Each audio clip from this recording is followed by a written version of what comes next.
In this video, I'm going to share with you how to build a profitable drop servicing business. If you don't understand these essentials, these fundamentals, most likely you're going to fail with drop servicing. However, if you understand and you grasp these fundamentals, then your chances of success are going to be much higher than the average person out there. So, sit back, relax, and let me explain to you a couple of things that I have learned over the past couple of years. Sorry, I forgot to introduce myself. My name is George, and I have been in e-commerce for the past 4 years, and I have done over $200,000 in online sales. Before we start, I want to say that I've opened 5 spots for personal mentorship. So if you're interested in working personally with me, then there's going to be a link down in the description to schedule your free 15-minute consultation call with me, where we're going to see if we are a good fit for each other. And if we are, then maybe we're going to work together. So if you're interested in that, there's going to be a link down in the description. So how do you build a profitable drop servicing business? There are a couple of things that you need to understand. Number one is that you want to choose a profitable niche. There are many niches out there for drop servicing. You can pretty much do anything. You can do book cover designs or website development. But me personally, I find those niches boring. And so what I like to go for is I like to go for custom portraits. Now, this is a very simple niche. Basically, people go to your website, they give you their photo, and then you create a custom illustration from that, and then you send them back. Obviously, you don't draw the illustration yourself. You have a team of freelance artists who do those illustrations for you, and then your job is just to connect people and send that illustration back to your customer. Now, I can tell you right away that that is a profitable in-demand niche. And inside of that niche, there are different styles, right? So you can do, for example, pet cartoons, or you can do anime, or you can do Simpson styles, or whatever it is. You can do many different styles of illustrations. And the point that I want to emphasize here is that it's important to choose a style that is going to be in demand. So the question is, how do you know which style is in demand?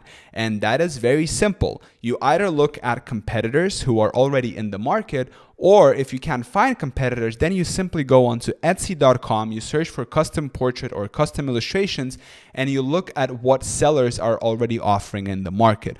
Whatever is going to be in the first couple of pages on Etsy for those keywords is proven to work, right? Etsy is not going to show you something that is not selling. So I hope that makes sense, and I hope that you understand that it's important to choose a niche or a style that is in demand. That is basically your fundamental for building everything on top of that. Because think about it, if you are trying to sell something that people don't want, well, you will not be able to build a profitable business. So lesson number 1 is sell something that people actually want. Lesson number 2, you want to invest money into original content. And there's a specific way I recommend my students to invest into original content. You don't want to just kind of throw money away just to fill out your Instagram page with original content. Instead, what you can do is you can kill 2 rabbits at the same time. So you can create original content and you can get exposure with influencers. So how do you do that? Well, very simply, you reach out to influencers and you say, hey, we would love to create a free illustration for you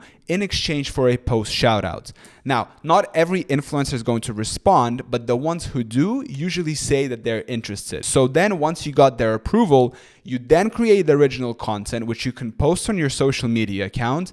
And then the influencer is also going to repost you and give you a free shout out. So not only are you getting original content on your social media account, but you're also getting free exposure from that influencer. That is a very smart way that I learned from one of my subscribers here on YouTube. The third lesson that is very important and that took me a long time to understand is that you want to diversify your marketing efforts. So what I see people do, and I don't blame them for that because that is the information available here on YouTube easily, is that once they start to get traffic onto their website, they usually focus on just one traffic source, right? They usually go just into Facebook ads or just into Google ads. And there's nothing wrong with that, right? You want to be really good at one thing. But then you also want to remember that your website needs to be fed different traffic sources.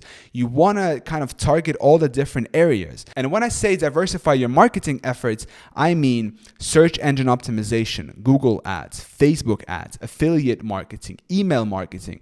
There are so many different ways to get traffic onto your website. And so it's very important that you do all of them at the same time. Because if you diversify your marketing strategy, you are basically diversifying your risk. You're not relying just on one marketing source. Because think about it this way. What happens if, for example, you're only relying on Facebook ads and then Facebook ads crash? Well, your whole business is underwater. However, if you have different marketing sources, if you have different advertising platforms and ways to getting traffic to your store, then if one of them collapses, you have 9 other ways to get traffic to your store. Obviously, a lot of your traffic is probably going to come from Facebook, but you still want to have organic traffic on Instagram. You want to have a little bit of Google ads and a little bit of everything, because then you're diversifying your risk and you're not just betting on one advertising platform. Lesson number 4. Focus on quality of your illustrations, or if you're doing a different service, on the quality of the service that you provide. And this lesson is super simple,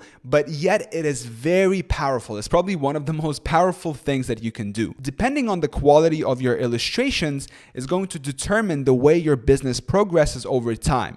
If you don't focus on the quality of illustrations, you are not going to get word of mouth. People are not going to tell their friends about your business. They're not going to be happy. However, if you provide high quality illustrations and great customer support, then think about what happens. People are going to receive the illustration and they are going to be happy. They're going to be very satisfied with their purchase.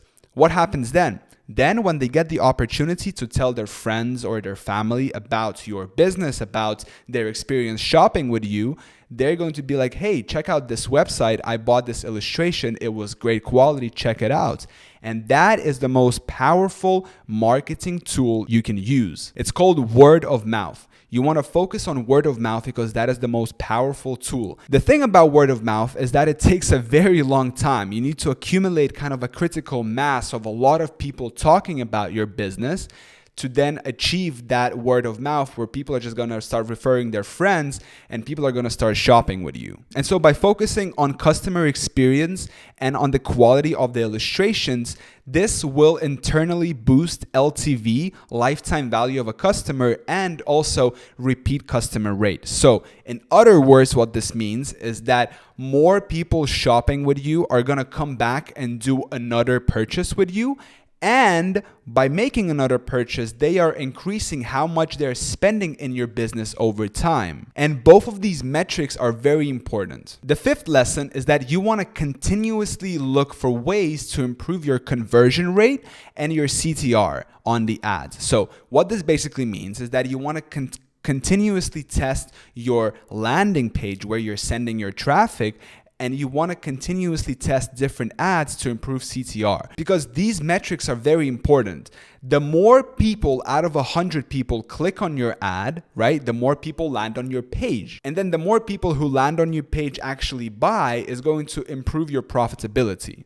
So you always want to test new creatives and you always want to look for ways to actually improve your conversion rate on the website. I know this is very hard and I'm guilty of this too for not testing enough, but we want to continuously strive for testing our landing pages and our ads, because in the long term and in the short term, this is going to boost our profitability. And the only reliable way to see what is working better is to look at the data. You might think that a landing page looks better than the previous one, but you got to look at the data, because if the data shows you that that landing page is converting better than this one, then you want to go with that one, although you might like the different one. And this is a very big lesson in itself, is that you want to rely on data. You want to turn off your like-o-meter and you want to look at what the numbers are telling you. When you're doing e-commerce, when you're doing any sort of kind of analytical type of work, you don't want to rely on your liking of something. Instead, you want to test it and you want to look at what the numbers are showing you. And the 6th lesson for this video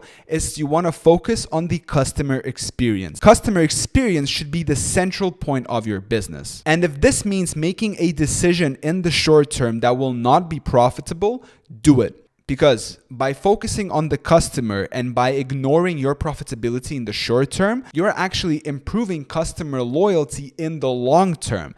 And when you're building customer loyalty to your brand in the long term, your business will be more profitable. The more people are going to be super satisfied with your business, the better it is for the business. And in the long term, the more profitable your business is going to be. Once again, I want to say that I've opened 5 spots for personal mentorship. So if you're interested in working one-on-one with me and this video still doesn't have a lot of views, then there's a great chance that you might actually apply and we might actually work with each other. So there's going to be a link down in the description. Go there, fill out the questions, schedule a call with me, and we're going to see if we're a good fit for each other. So with this in mind, I want to thank you so much for watching this video. I really appreciate it. Make sure to give me a thumbs up if you haven't already subscribed to my YouTube channel. And on this note, thank you so much for watching this video. Till next time.